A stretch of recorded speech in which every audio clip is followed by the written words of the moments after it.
My name is Ryan Castle, and this is a short video abstract about my paper entitled Noncoherent Code Discriminator Gains for GNSS Signal Tracking.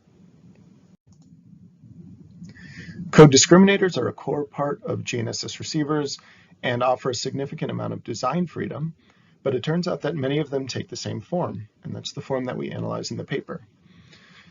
We make three main contributions. The first is to derive a general expression for the discriminator gain, which influences the loop bandwidth. The second is to evaluate the discriminator gains for several different discriminators of the same form and for several different GNSS signals. And then third, we show that the discriminator gains depend on the carrier-to-noise ratio, and we analyze the effects of discriminator saturation, which I'll talk about in a moment. The key takeaway is that our gains allow loop bandwidth, tracking accuracy, and transient response to be accurately predicted and controlled over a range of carrier-to-noise values. Here's an example of some tabulated discriminator gains for GPS CA code. We have the tap spacing delta, and we have the precorrelation bandwidth beta. Given those two values, we can go into the table and we can pick out these two deterministic parameters, k-bias and gamma. Then we plug them into this equation along with the carrier-to-noise ratio to find our discriminator gain k.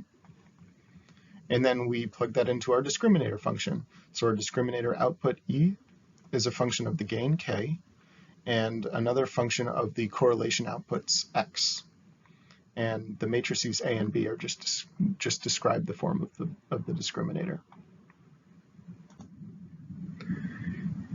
I mentioned discriminator saturation before. If we neglect the dependence of the gain on the carrier-to-noise ratio, then we find that the loop bandwidth decreases as carrier-to-noise decreases, and that's what we call discriminator saturation. And that's depicted in the figure here. On the x-axis, we have decreasing carrier-to-noise on the right. And then on the y-axis, we have the ratio of the true loop bandwidth to the design bandwidth, or the desired bandwidth. We want that ratio to be 1. And we see that when carrier-to-noise is high on the left side of the plot, we get a ratio that's close to 1. But when carrier-to-noise decreases, the ratio decreases, and that's exactly what we mean by discriminator saturation. So the key is that incorporating the carrier-to-noise ratio into the discriminator gain, as we show in the paper, avoids saturation and ensures that the loop bandwidth remains constant over a range of carrier-to-noise values.